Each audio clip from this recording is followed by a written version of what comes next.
So breaking the chains is very near and dear to my heart. I am a survivor of childhood sexual abuse and childhood abandonment. I found myself on the streets at a very young age. My mother was involved in a drug addiction. Blessed by God, she's better now.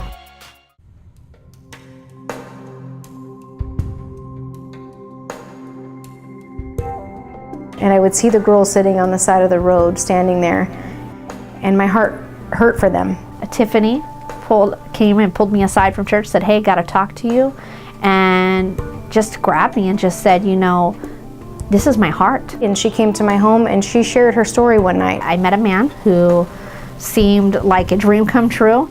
He was very handsome, very flashy, and invited me to a trip to Los Angeles. Unfortunately, shortly after arriving in Los Angeles, we checked into a hotel and everything changed, and I spent the next 10 months in a nightmare. Once I got to know more about her and her story, things just happened and things just clicked.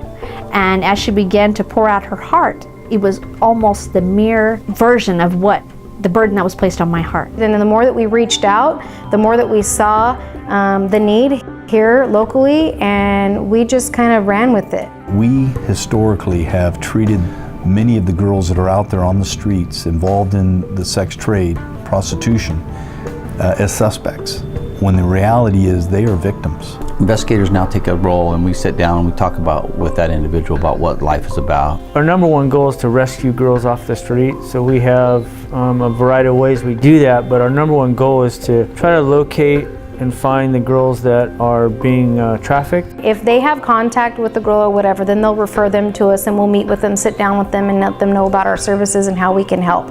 And the reason Breaking the Change is such a powerful organization is because they have a heart for these women. I don't think any one person, unless they've been in that situation, could truly understand what it's like to look another human being in the face when you are filled with so much shame, so much regret. So many of them are forced into this lifestyle and cannot get out. The numbers are staggering, and there's more and more girls every year that are trafficked. And if they do come to the light of day saying this is not for me and I don't want to go back, that's when the force will come into it, the beatings.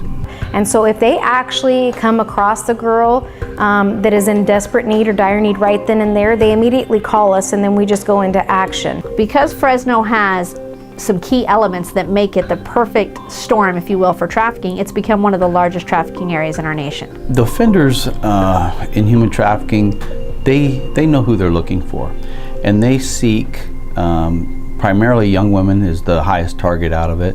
What is more scary is that now, with the addition of the internet and social media, trafficking is virtually in every town in America.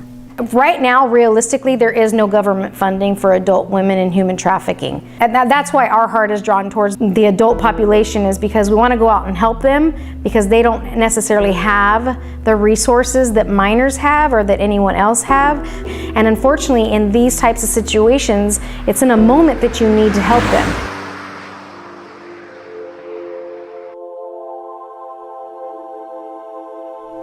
Everybody might see them as prostitutes, but I have a lot of friends out there. We have to be willing to put our arms around them and to rescue them. And that's what Breaking the Chains does. I just feel that we need to let them know that they're worth more, that they're loved, and this is not what they were made for. I have a lot of girls that, although I haven't seen them in 10 years, and although it was under the most seedy of circumstances, I love these women. And when you make somebody a part of the team to do a good thing for others, it empowers you to a little bit of higher calling, and I've seen that in some of these women.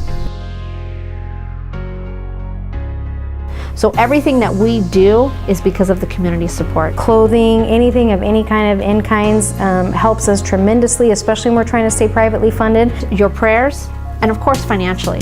If you would just commit to us for like 10, 20 bucks a month, so that they can continue rescuing these ladies from a life of prostitution and being sexually trafficked. Everything that we are able to do for these women is because of everyone else's heart to give and to serve. So the best thing you can do is just pick up the phone and say, how can I help you?